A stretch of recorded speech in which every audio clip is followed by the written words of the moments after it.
Les discriminations sont injustes. Pas d'accord ou d'accord. Les discriminations sont injustes. Dans une famille, il est nécessaire de réserver certaines tâches aux hommes et d'autres aux femmes. D'accord ou pas d'accord?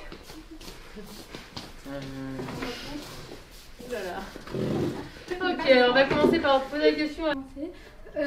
Parce que moi, personnellement, à la maison, il y a des choses que la femme elle doit faire, des choses que l'homme il doit faire et des choses qu'on peut faire à deux. Et On peut relire la phrase. Oui, vas-y. alors, c'est quoi pour vous la discrimination? Oui, voilà. Bon, tu dis non, je ne prends pas parce que c'est noir ou arabe. Parce que t'es pas comme eux, ils voudraient que tu sois. Ils sont pas pareils qu'avec les autres. Les nordistes sont consanguins. Quand je me suis convertie à l'islam, je ne me suis pas convertie à la culture arabe. Alors je dis arabe parce que l'islam, c'est pas que les pays arabes. D'ailleurs, le pays où il y a le plus de musulmans, c'est l'Indonésie, c'est un pays asiatique. Quand je dis il y a des Français qui ne sont pas musulmans, mais moi je suis française, je sens bien dans leur regard que oui, tu es française, mais t'es pas comme nous, quoi. Et alors j'ai l'impression que le propre de l'homme, c'est qu'on a besoin d'appartenir toujours à un groupe, d'être dans une case. J'ai rencontré un garçon et je suis tombée amoureuse avec lui. Et il était noir, il était malien, il était musulman. Et parfois tout ça a été un peu un choc pour les gens qui me connaissent.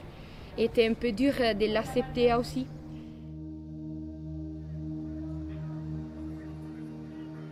Protestants, catholiques, bouddhistes, musulmans, l'amour peut être plus fort que tout. Dans quelle mesure la culture et la religion ont le droit d'être une source de discrimination et de préjugés? Un jeune amour avec l'homme africain et musulman est un grand désir de pouvoir vivre notre histoire d'amour sans être retenu par des regards, des commentaires discriminants ou des préjugés. Parfois, des actions simples et naturelles comme aller au resto pouvaient être source de souffrance. Et pour moi, c'était comme ça. Les commentaires qui accompagnaient notre sortie étaient souvent durs et difficiles à les comprendre et l'accepter. J'ai pensé que laisser tout ce que mes oreilles devaient écouter pourrait être une bonne idée pour survivre dans la jungle de l'ignorance. Mais à la fin, j'ai réalisé que non. Ce n'est pas la façon de réagir à la discrimination. J'ai décidé de ne pas me cacher dans l'ombre de la peur d'être jugée. Et c'est pourquoi j'ai commencé à me présenter telle que je suis, Ludovica, une jeune fille italienne, multiculturelle de 25 ans.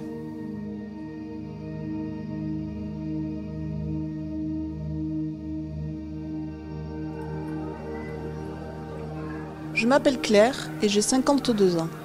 Je suis une femme européenne convertie à l'islam par choix depuis 30 ans. De par mon voile, les personnes me réduisent à une religion et une origine, alors que je suis née en France, j'ai grandi en France, j'ai étudié en France et j'ai fait le choix de me convertir à l'islam en France. Je suis chez moi en France, mais parfois les gens dans la rue me demandent de rentrer chez moi. Dans la vie de tous les jours, je m'implique dans la société pour que les gens me découvrent en tant que personne et dépassent la frontière de mon voile. Je suis moi-même et non une étiquette. Mon voile ne m'a jamais empêché de participer à des activités citoyennes, culturelles et sportives. Je me suis toujours impliquée dans les établissements scolaires ainsi que dans les activités sportives et culturelles de mes enfants. Je vais à la rencontre de différentes personnes afin d'échanger et de partager les expériences pour faire changer ce regard méfiant. Ce regard qui s'arrête devant la barrière du voile et fait penser que ce dernier nous empêchera de vivre ensemble, côte à côte et à part égale dans la société.